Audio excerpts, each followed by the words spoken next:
Setelah perang Timur Tengah yang melibatkan Amerika Serikat, Israel, dan Iran semakin memanas. Kini ekonomi global terancam. Bagaimana Indonesia memitigasi ancaman perang Timur Tengah terhadap ekonomi tanah air? Selengkapnya dalam ulasan Istana.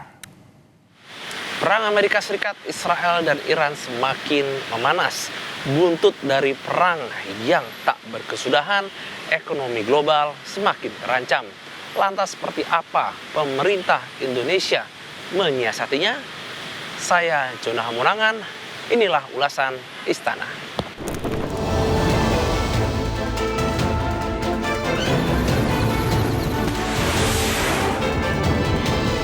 Akibat perang di Timur Tengah, kita harus siap menghadapi kesulitan.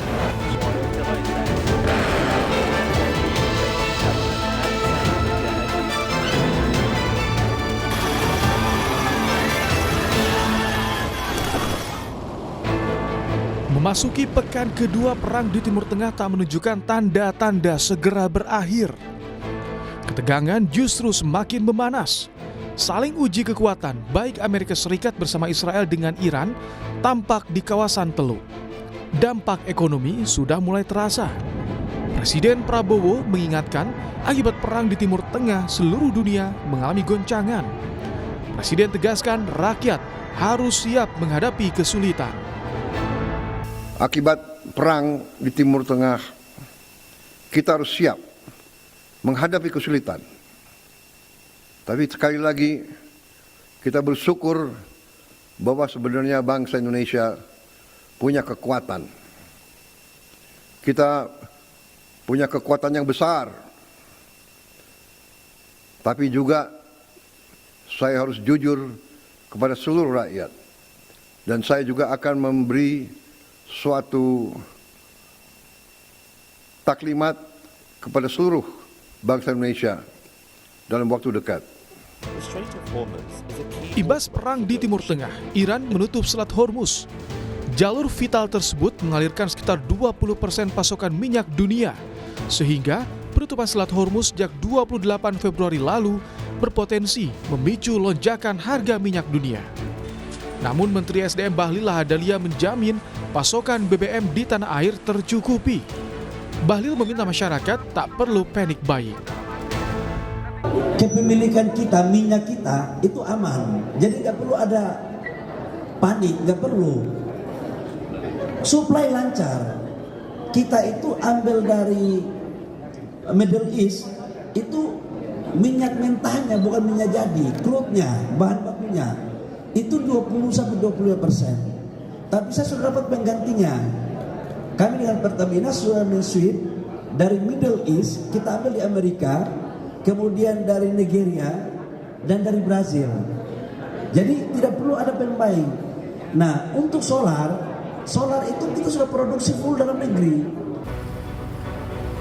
Selain soal ketersediaan, pemerintah juga menjamin harga BBM bersubsidi tidak akan mengalami kenaikan hingga Lebaran mendatang.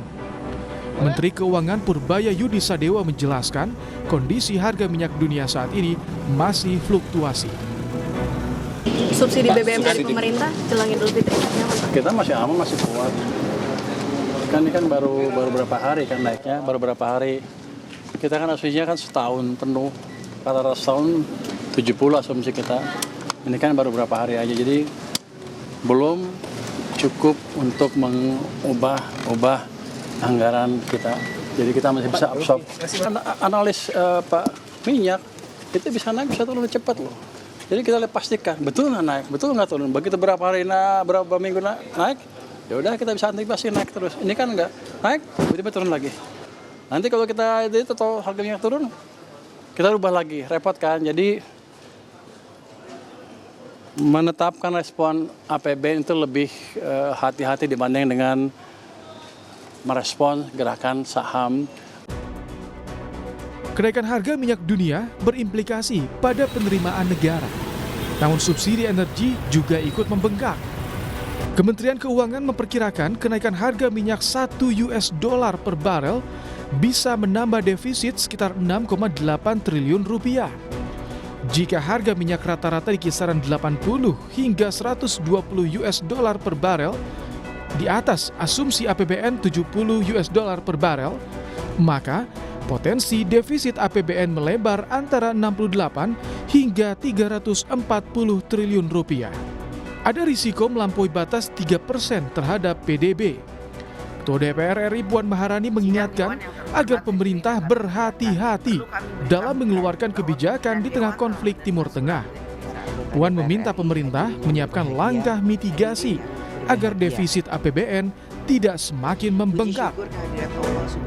Kami sudah meminta kepada pemerintah, baik secara langsung atau tidak langsung, untuk memitigasi hal ini.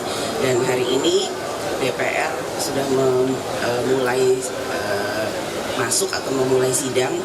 Tentu saja nantinya di komisi yang terkait akan meminta kepada mitra-mitranya atau kepada pemerintah untuk memitigasi hal tersebut sehingga APBN 2026 nantinya bisa menyesuaikan dengan situasi global yang sedang terjadi pada saat ini. Kami akan meminta segala sesuatu kebijakan yang akan dilaksanakan oleh pemerintah jangan sampai kemudian membebani atau memberatkan rakyat. Iran tampaknya akan membuat perang di Timur Tengah ini mahal secara ekonomi. Pendiri Sinergy Policies, Dina Prapto Raharja bilang, pihak yang terlibat seperti Amerika Serikat dan Israel akan merasakan langsung dampak ekonomi dari perang Timur Tengah.